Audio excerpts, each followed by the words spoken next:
Hello guys, welcome back to NFT Inspo. For today's video, we are going to show you how to use Afterpay on StockX. So if you're interested, let's start our tutorial. So typically when we want to make purchase on StockX, we go ahead and go look for the item or shoe that we want to purchase.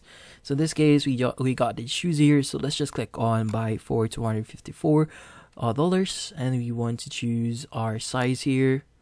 And from here, we want to add a payment method. So when you click on this one, you'll see the methods that we could choose from the payments. So here we have credit or debit as well as PayPal.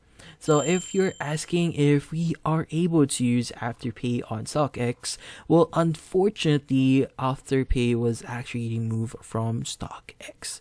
So in this case, you'll have to use the other payments here. So it's either a credit or debit. So that's Visa, MasterCard, Discover, and other cards here, as well as PayPal. So you have to choose the available payment methods here for you to proceed with the payment. So unfortunately, this is the case and Afterpay is no longer in StockX.